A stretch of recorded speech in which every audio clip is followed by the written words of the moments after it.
गोंडा में आलू बेचे बस्ती में बोड़ा जी। गोंडा में आलू बेचे बस्ती में बोड़ा जी।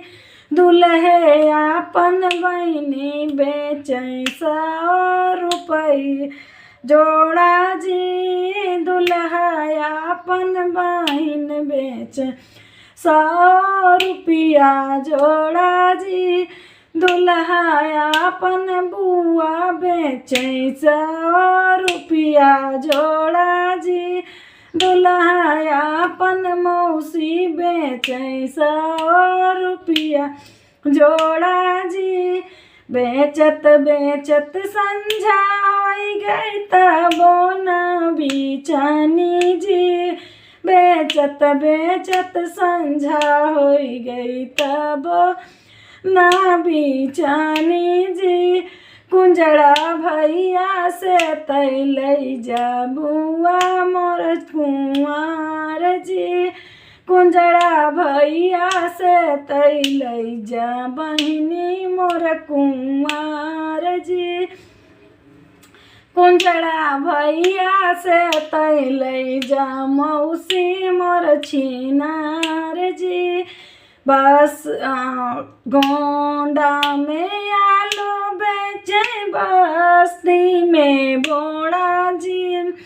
समधियापन बहिनी बेचे 100 रुपया जोड़ा जी। अगुआयापन बहिनी बेचे 100 रुपया जोड़ा जी। बेचत बेचत संझा होई गई तबो न बिचानी जी।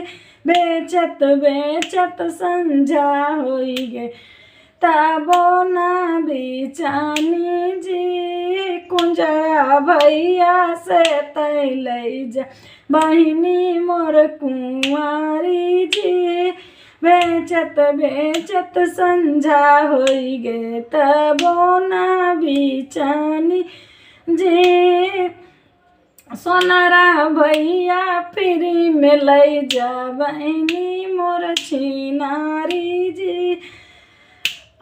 गोंडा में आलू बेचे बस्ती में बोड़ा जी। गोंडा में आलू बेचे बस्ती में बोड़ा जी।